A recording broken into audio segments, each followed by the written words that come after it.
সীমান্ত এলাকায় মিলছে না বিভিন্ন তেল পাম্পে পেট্রোল, ডিজেল বা অকটেন। তবে সারসার অপোজিটে বেশ কিছু পাম্পে মিললেও সীমান্ত এলাকার পাম্পগুলো বিশেষ কারণে যেন মিলছে না, এমনটি অভিযোগ ভোক্তাদের। তবে পাম্প কর্তৃপক্ষের দাবি, তেল শেষ হয়ে যাওয়ায় দিতে পারছে না তারা। তেলের আমদানি বাড়লে আবার সরবরাহ বাড়াবে বলে দাবি তাদের। এসব প্রেক্ষাপটে জ্বালানি তেলের সংকটের আশঙ্কায় যশোর বেনাপোল সীমান্ত এলাকার পাম্পগুলোতে তেল সরবরাহ বন্ধ হয়ে গেছে। ফলে সংকটের সৃষ্টি হয়েছে পেট্রোল এবং অকটেনের। একাধিক পাম্পে ঘুরেও তেল না পেয়ে দিশেহারা হয়ে পড়েছে যেন গাড়ি চালকেরা। তবে দু একদিনের মধ্যেই তেল সরবরাহের আশা করেন পাম্প মালিকেরা। বিশ্বে চলমান যুদ্ধাবস্থার পরিস্থিতিতেই দেশের বিভিন্ন এলাকার ন্যায় যশোরের সারসা, বেনাপোল, বাগাসরা সহ বিভিন্ন এলাকায় তীব্র জ্বালানি তেলের সংকট দেখা দিয়েছে।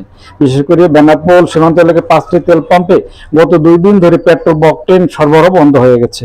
তেল না পেয়ে ফিরে যাচ্ছেন প্রাইভেট, মাইক্রো এবং মোটরসাইকেল চালকেরাও।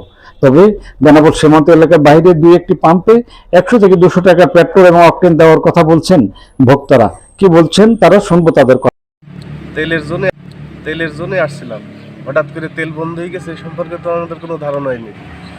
2-3টা পাম্প দেখলাম, কোনো পাম্পেই তেল নাই। তাদের তেল আছে কি নেই সেটাও বলতে পারছি না। এখন আমরা চলবো কিভাবে? গাড়িতে মোটেই তেল নেই। তেল নিতে গেছিলাম, ওইখানে 100 টাকা দিয়েছে, আর এখানে আসলাম 200 টাকা তেল দিয়েছে। সংকটের কারণ কি বলে মনে করেন?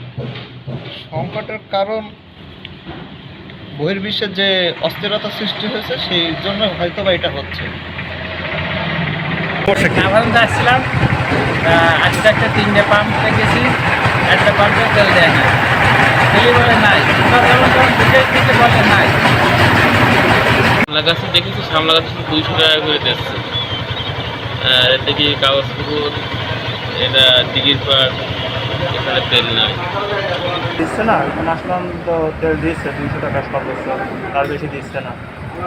কালকেও গতকালকে শুনলাম হাজিরাবাগে দিচ্ছে না তেল। কর্তৃপক্ষের দাবি, তেলের চাহিদার অতিরিক্ত পেট্রোল এবং অকটেন নিচ্ছেন অনেক চালকেরা, ফলে বন্ধ হয়ে গেছে তেলের স্টক। সোমবার বা মঙ্গলবার ডিপো থেকে তেল এলে সরবরাহ বাড়বে, কমবে সংকট। ডিজেল অনেকটা সরবরাহ স্বাভাবিক রয়েছে বলে জানান পাম্প কর্তৃপক্ষ।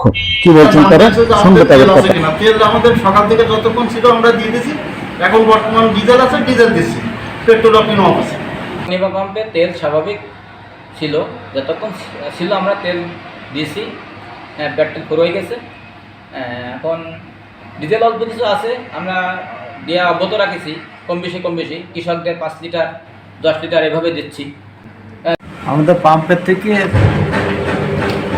যত দূর পর্যন্ত ডিজেল আছে তত দিতে থাকবো। আমরা পেট্রোলটা 200 টাকা করে দিচ্ছি, আর ডিজেল কৃষকদের 500 টাকা, গাড়ি প্রতি 20 লিটার 30 লিটার করে এভাবে আমরা দিতে থাকি। যতবেল থাকবে আমরা ততবেল দিতে থাকবো। সংকট কেটে তেল সরবরাহ স্বাভাবিক হোক, এমনটাই দাবি সর্বসাধারণের।